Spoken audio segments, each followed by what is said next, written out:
What's going on, great people? So today we diving in on discipline. Every day we diving in on discipline. So I've been sitting back thinking as I've been on this discipline journey. I thought I was a very disciplined person.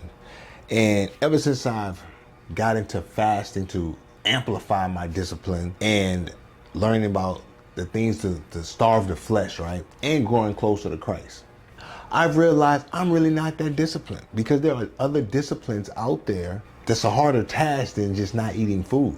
And I realized that the hardest discipline ever is the Bible. Yo, the Bible is like the last boss in Tekken, Mortal Kombat. The last enemy. I wouldn't say enemy because it's the Bible, but it's the last boss of the video game. Ultimate discipline. And the more I read, and I said, this is why I never read the Bible, because it's going to require me to become somebody else. It's going to require me to be more disciplined. So the more I read, I'm like, I've been living all kinds of wrong. And it's the type of discipline that it'll break you. Like, I don't even want to do some of these things in here. You feel me? And I'm like, but I want to be more disciplined. I want to be more obedient. You heard me? That word be triggering for people. Buddy of mine, shout out to Lamar, ends up sending me a clip we're going to look at. And it's about willpower. They say where the seat of your will lives. You feel me? And this is the perfect example of why I know we got to do the things that we do not like doing. I'm going to share a little neuroscience tidbit. Love it. But I think it's one that you'll appreciate.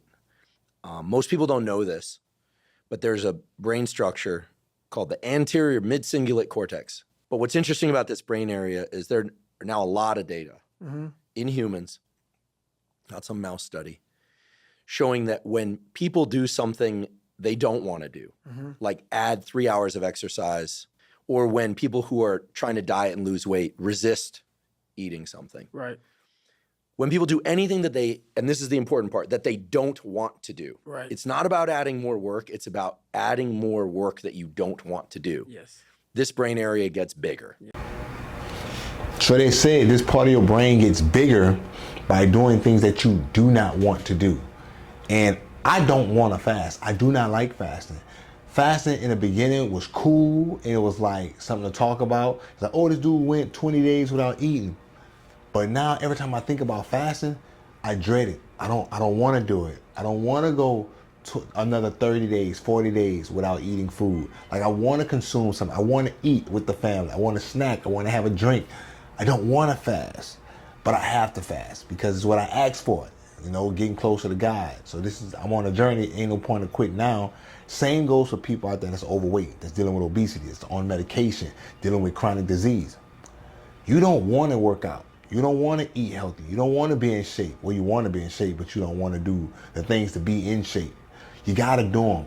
And you may never enjoy working out. You may never enjoy eating healthy, controlling what you put in your mouth.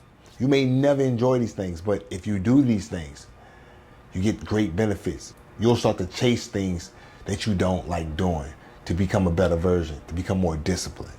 Now, here's what's especially interesting about this brain area to me. And by the way, I'm only learning this recently because it's new data, but there's a lot of it. The anterior mid-cingulate cortex is smaller in obese people. It gets bigger when they diet. It's larger in athletes.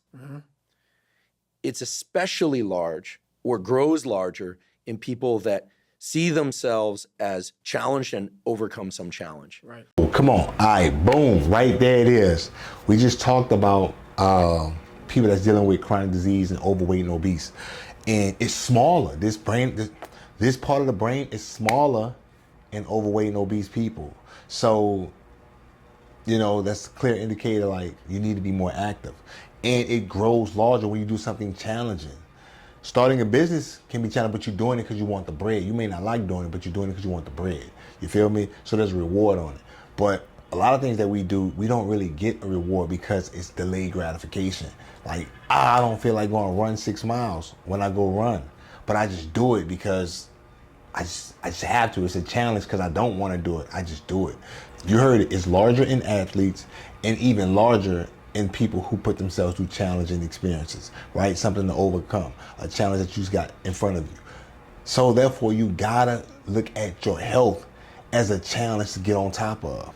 You gotta look at what you consume. I'm gonna have some discipline. You know, overall, you just have to lock in and be disciplined. All right. And in people that live a very long time, this area keeps its size. In many ways, scientists are starting to think of the anterior mid-cingulate cortex not just as one of the seats of willpower, but perhaps actually the seat of the will to live. And when I learned about the anterior mid-cingulate cortex, I was like, almost I've been in the neuroscience game since I was 20. We're the same age. And I was so pumped because I've heard of the amygdala, your prefrontal cortex, it's planning and action. I can tell you every brain area and I teach neuroanatomy to medical students. But when I started seeing the data on the anterior mid-cingulate cortex, I was like, whoa.